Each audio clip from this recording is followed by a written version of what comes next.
Good day and welcome to another edition of the Military and Foreign Affairs Network. I'm your host, the voice of reason.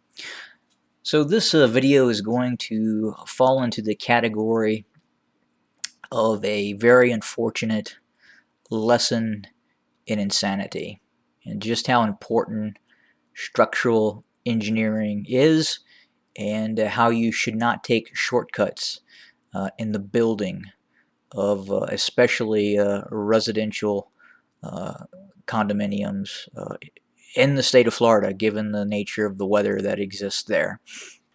But in case many of you know or don't know, this building here, located at 8777 Collins Avenue, this building in the middle of the night collapsed, quite possibly trapping more than 100 people and killing many of them, unfortunately. But this could be a more significant event in terms of those lessons in insanity than people really understand at this point.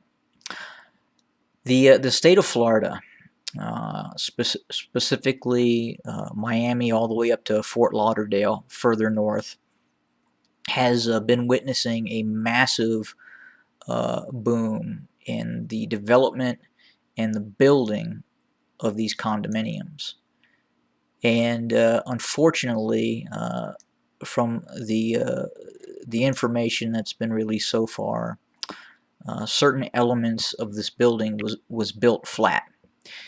And in terms of structural engineering, that should definitely never occur, especially in the state of Florida, given the amount of rain that occurs. And it would seem that the pool deck here was built flat, and that caused possibly standing water to seep in to the foundation pillars, thus causing the building to collapse. The building is not that old. It was built in 1981, and that building boom has been going on for several decades now.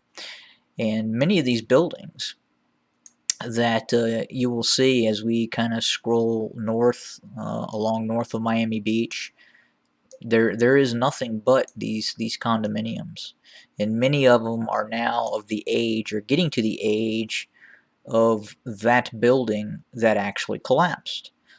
So the question is how many of these buildings, how many of the pool decks have been built flat? And if that's the case, they're looking at significant expenses in order to correct these structural engineering issues. And I'm going to just kind of scroll down where you guys can see just the amount of building that has been done, and even taller buildings that could be very well at risk if something is not done in terms of taking a good look at these buildings and seeing how many of these buildings were not properly constructed in terms of building flat and not at angles where the water could run off and away from these properties.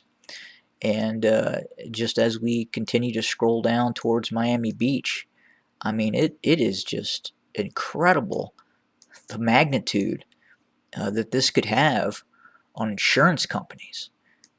I mean, this is really a huge deal that could end up costing the state of Florida, if not the federal government, that would have to intervene to fix some of these issues.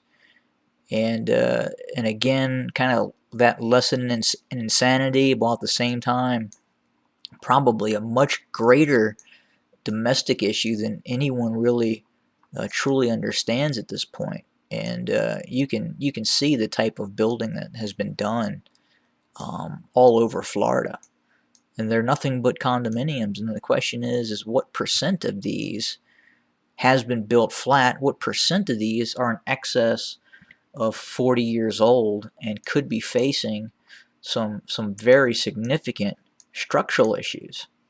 And many of these condominiums go for well over $1 million for a condominium that faces the ocean. And many of these are used as Airbnbs.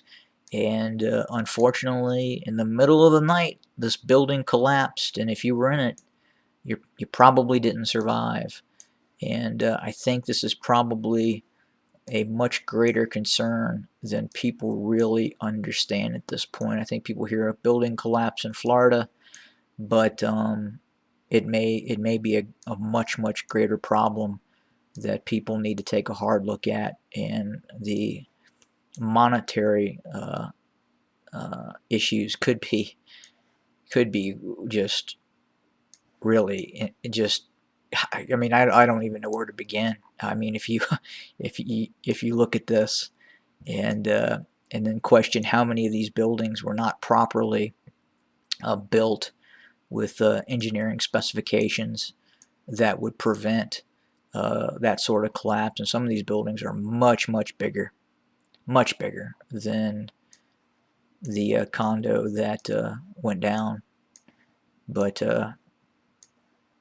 big concern, really big concern. Anyway, that's all I have. Have a great day, everybody.